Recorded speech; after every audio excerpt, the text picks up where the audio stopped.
So what has been your feedback since the Daytona 500 piece from Tom Rinaldi about your family? Oh yeah, that was, it kind of came together last minute. They asked on our way down to Daytona if we'd be willing to kind of tell our story. And to be honest, we were a little bit hesitant. Just because a lot of those things are pretty sensitive, especially when you have an adopted child and, you're constantly building this trust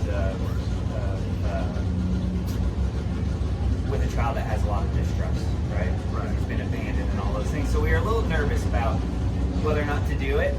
But, we talked to Lucas and he was game to do it and we felt good about it. And we also felt like if we could share our story and it encourages somebody else to pursue adoption, then that's great, And so,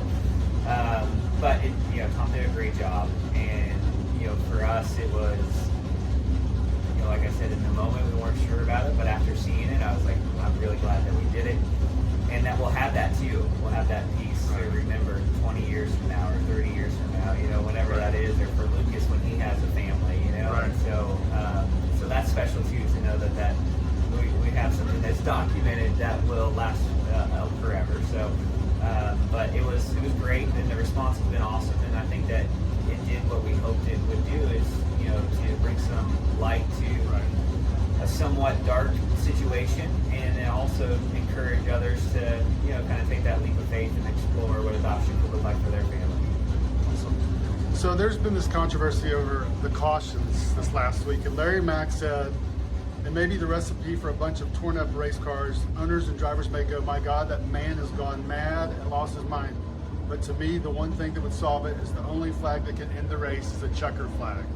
He's right, that would solve it. And that's not a terrible solution, but like you said, it's going to cause a lot more crashes, right? And so you get down to the end of those races and you only got 25 cars on the lead lap, then you wad up 5 of them, then you wad up 5 more of them, and you just get down to the end of what's left. And what happens is that as it ramps up from a driver's standpoint, the etiquette just gets worse and worse.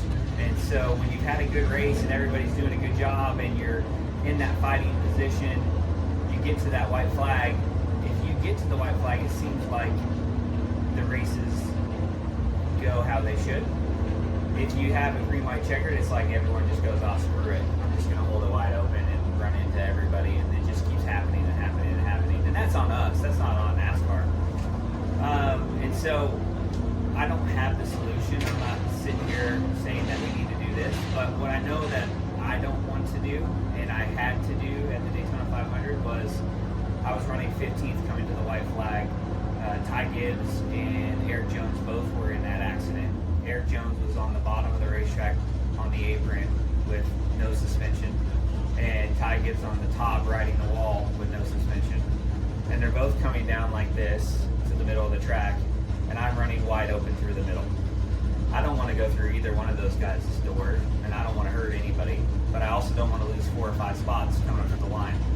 And I don't think we should be in that position to where we have to choose, other drivers' safety or our own safety. So I feel like how it ended at Atlanta in the Cup race is how it should end.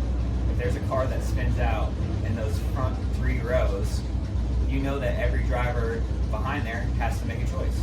Are they going to stay in the gas, or are they going to lift? And you're going to lift when you know that your finishing position is secured, and you're not going to lift if you're racing back to the line. And we'll adapt to whatever situation's in front of us, but I don't want to be in that situation. So there was also talk this week of a playoff committee has been formed. I don't know if you're one of the drivers on it, but just give me your thoughts on the playoffs, since there was so much debate after this last year with Joey winning. What are your thoughts on the playoffs and potential changes that might come in 2026? Well, I don't have a problem with Joey winning, because the best team at their best track did what they always do, right? And Team Penske's been the best at Phoenix. And it's hard to get there. Right. And Blaney winning at Martinsville, and you just look at how they got there. I don't have a problem with how they got there. Do I feel like there's a better way? I think there's a better way of doing it. I liked hearing some of the other guys' opinions of how to have those 10 cars or 16 cars, or if it gets whittled down to 8 cars at the end, only race each other from the standpoint of so if you run 30th because you blow up, you're still only getting 8th place points. Okay. And that makes more sense because you don't want your entire season to come down to a failed part or something crashing or taking you out. So I thought that that was actually a pretty unique idea of everyone's still racing, but those guys are racing on their own point system, which they are anyways, right? But you're still getting points on a bad day instead of getting 0 versus 20, right? So I thought that that was actually a pretty good idea. But honestly, I don't worry a whole lot about that part of it because I feel like since we've gone to this playoff format, it's changed the dynamic of the championship. It's not the same as it used to be. And I don't think we'll ever get back to how it used to be. And some people argue that's good, some people argue that's bad. I've never run on the old championship format. When I came in, we were already doing the chase, and we already had the playoff format. And it's changed a little bit throughout the years. For the fans, I think it's great. I think that a win and you're in is great. It's been great for me, right? Because those years that I wouldn't have made the championship without a win, it's good. But I also understand the guys that put in a great full season, like Chris Buescher last year, not making it seems, that doesn't feel great, So last week, Carson got under some considerable criticism for his actions, but I'm just curious, how do you balance the aggressive nature of racing with the need to maintain respect among your fellow competitors? Well, I think it's a balance, and you only learn by going through the process. I've made plenty of guys mad. I've made mistakes, some intentional, some not intentional. So I know that pressure of what that's like. And so, I feel like how you handle it is important, and how you go forward is important. Carson was trying to win the race, and he was doing what he thought was best to win the race. Anytime you go back and watch it, you go, okay, I could have done this different, I could have done this different, I could have done this different, which would have helped me win the race, and maybe not piss off a couple of guys. But this heat of the moment, you're just trying to do everything you can to get the win.